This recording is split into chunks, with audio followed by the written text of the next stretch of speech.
Relatos de Verdad, una serie radial inspirada en el volumen testimonial del informe final de la Comisión para el Esclarecimiento de la Verdad, la Convivencia y la No Repetición.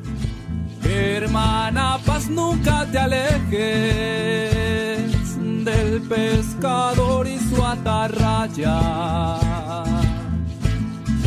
Recuerdo el día en que faltaste tú, en la montaña no cantó el tucán. Cuando los pájaros no cantaban, historias del conflicto armado en Colombia. El volumen testimonial Cuando los pájaros no cantaban está compuesto por 3 libros. El relato que escucharemos a continuación hace parte del libro de las anticipaciones, el cual nos narra los diferentes modos de percibir esas señales premonitorias que auguraban las encrucijadas que traería la guerra. Una madre a su hijo lloró.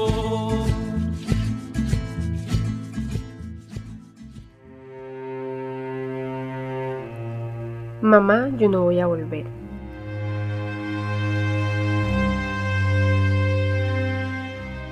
Cuando mi hijo tenía 3 o 4 años, quería ser militar porque el papá fue militar. Mi hijo me hablaba cosas de militares, de misiles me hablaba. En esa época no había mucha televisión como ahora, para uno decir que es que se la pasaba viendo y aprendiendo eso. Yo pensé que se le iba a quitar la idea cuando creciera. El muchacho sí tenía sus cosas, era un poquito así como rebelde, pero en sí era un buen hijo. Lo que decía tenía que hacerse como él lo decía y punto. Era así. No era muy llevadero con uno, pero era una gran persona normal, como cualquier muchacho de su edad, de su época. Le gustaba el rap. Rapeaba y componía canciones. Era buen estudiante, muy inteligente.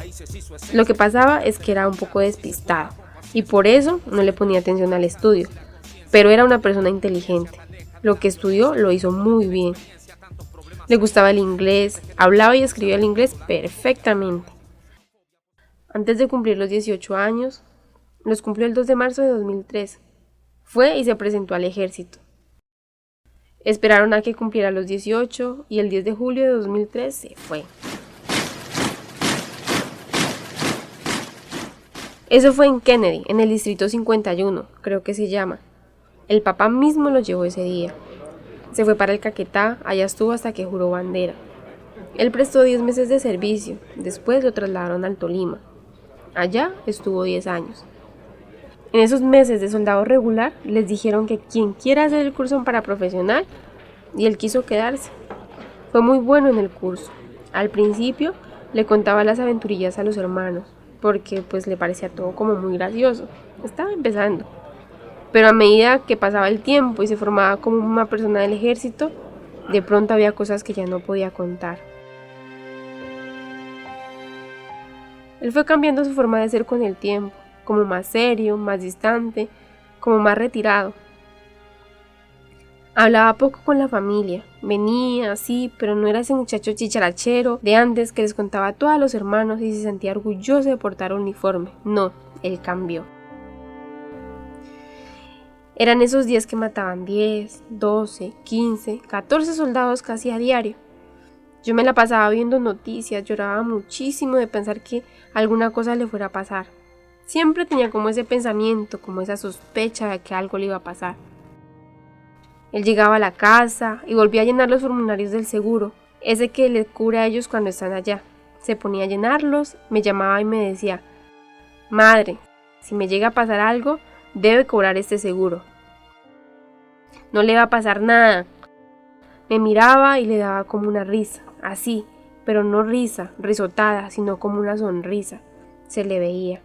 Él sabía que la situación estaba muy difícil en el país y que en cualquier momento podía pasar.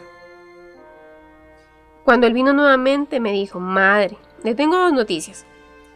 Cuénteme la noticia buena. La buena es que ya por mi antigüedad posiblemente voy a las fuerzas especiales. Y la otra es que nos van a trasladar al Caquetá. ¿Otra vez? Sí, madre. A mí no me gusta mucho la idea de irme al Caquetá, porque usted sabe que allá está operando la guerrilla fuertemente ahorita con lo del narcotráfico. Ese departamento no es como el Tolima, que tiene montañas y uno se puede esconder fácil. Allá es plano y la forma en que la guerrilla opera es en carros. Ellos van y lo matan a uno en carro y se pierden porque se presta el terreno. Yo sí lo veía que cada vez que se iba se ponía nervioso, le sudaban las manos. No le preguntaba por qué, pero sabía lo que estaba pensando. No sé qué irá a pasar. Antes de irse para el Caquetá le hicieron un reentrenamiento de 3 meses en Tolemaida. En el Caquetá duró 2 años después de que lo sacaran del Tolima. En varias ocasiones vino a visitarnos. Me decía que la situación estaba muy difícil.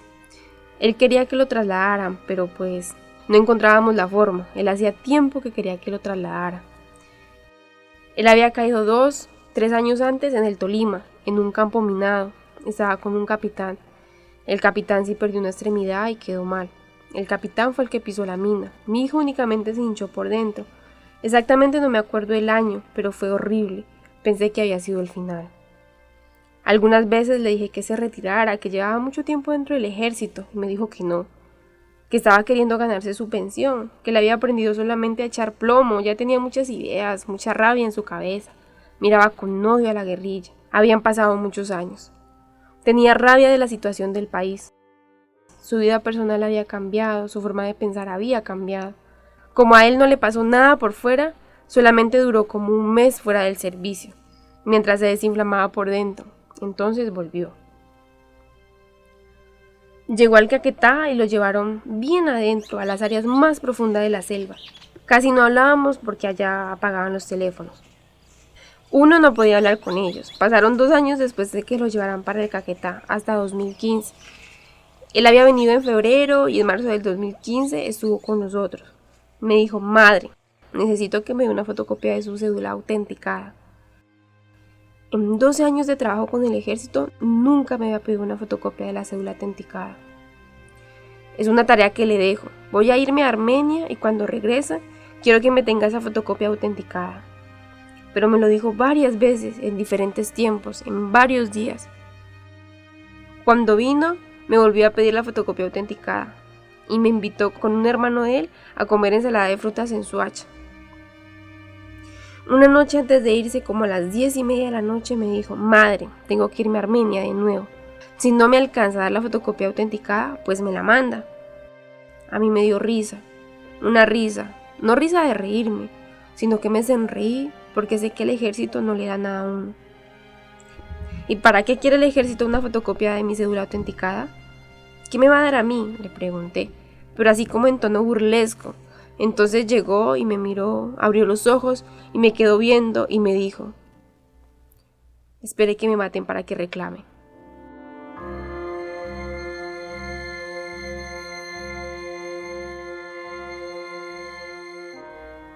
Yo me sentí horrible. No, pero ¿por qué dice eso? No diga esas cosas. No me dijo por qué. No me dijo por qué. Yo me sentí mal. Cuando llegó a Armenia, me pidió que le mandara las botas, que las había dejado. Eso era como el 15 de marzo, él tenía que presentarse el 17. Me dijo: hágame el favor y me manda las botas, y yo pago la encomienda. Y dentro de las botas, manda la fotocopia autenticada de la cédula. Fui y mandé a autenticar mi cédula. Le limpié las botas y se las mandé en una cajita con la fotocopia de la cédula. Yo ya no volví a hablar con él. Empecé a llamarlo y tenía el teléfono apagado. Él cumplió 30 años el 2 de marzo y se fue el 17. No se quiso ver con el papá porque pues ellos casi no se la llevaban. La forma de ellos dos como que chocaba. Él procuraba hablar muy poco con el papá. Pero 15 días antes, después de que se fue, mi hijo lo llamó y le dijo: hola pa, ¿cómo está? Hijo, yo no tengo plata para hacerle recarga. No papá, yo no lo estoy llamando para que me haga recarga. Lo estoy llamando para decirle que lo quiero mucho. Es que hay cosas que usted le dice a uno que son ciertas y bueno, que estoy más cerca de Dios. Le dijo así. Y le dijo: papá, el presidente está aquí, el presidente Santos. Y todo el mundo lo abucheó. Sí, mi hijo, ¿qué piensa usted del presidente? ¿Qué piensa de todo esto? Mi hijo se quedó callado, dice el papá, que se quedó unos segundos así, callado. No le contestó más. Nada más, dijo: papá, me tengo que ir porque vamos a formar. Lo quiero mucho, después lo llamo. Mi hijo no volvió a hablar con el papá. A mí sí me llamó el 24 de marzo, porque su hijo estaba cumpliendo 6 años. El 12 de abril me estaba buscando desde las 5 de la mañana el enlace de él en el batallón. Era un domingo. Yo tenía el teléfono en vibrador. Me estaba llamando como desde las 4 de la mañana. A lo último estábamos todos en la casa y salió uno de mis hijos al parque a encontrarse con la novia. En vista de que no nos ubicaron a nosotros, llamaron a la mamá del niño. A ella le dijeron. El enlace le dijo que tenía algo que decirle, pero que no sabía cómo decirle. Entonces ella le dijo, pues dígame una vez qué fue lo que pasó. Rosa llamó a mi hijo que estaba en el parque con la novia. Yo veo es que mi hijo entra a la casa sin poder hablar. Trataba de hablarme, pero no podía. Entonces yo pensé que era que le había pasado algo a él. Y empecé a decirle, a gritarle que qué le había pasado. Yo lo miraba a ver si le veía sangre, si lo habían apuñalado, no sé. Cuando logró decirme, me enloquecí ese día. Ahí perdí todo, el tiempo, no sé. Gritaba, me tiraba al piso, no sé. Fue la peor noticia que recibí en mi vida, no lo podía creer. Se me quedaba fusionando esa palabra, esa frase que me dijo a mí. Espera que me maten para que reclame.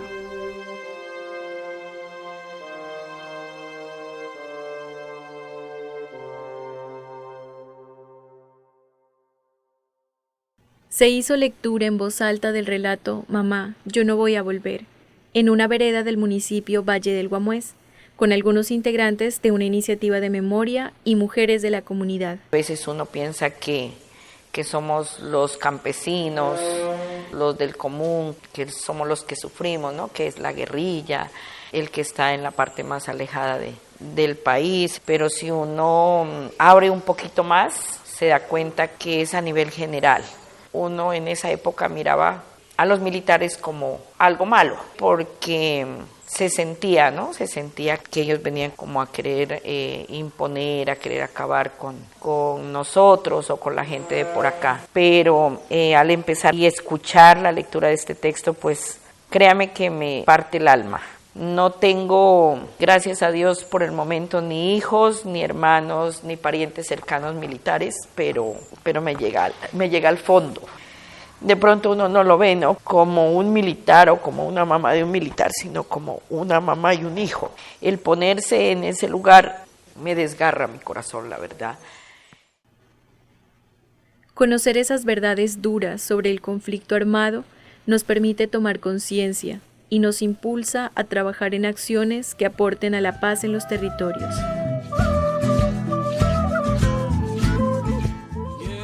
La Comisión de la Verdad es una de las 3 entidades que nace a raíz del acuerdo de paz entre el Estado colombiano y las FARC-EP que se firmó en el año 2016. El acuerdo contiene 6 puntos: política de desarrollo agrario integral, participación política, fin del conflicto, solución al problema de las drogas ilícitas, víctimas e implementación, refrendación y verificación. En el 5º punto sobre las víctimas del conflicto se plantea el sistema integral de verdad, justicia, reparación y no repetición, el cual propone 3 componentes.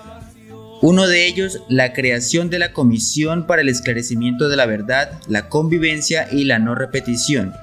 Con este punto se busca verdad sobre lo ocurrido, justicia por los crímenes cometidos en el marco del conflicto armado, reparación para las víctimas y garantía de que no se repitan los hechos, y contribuir así a sentar las bases de la convivencia, la reconciliación y la no repetición.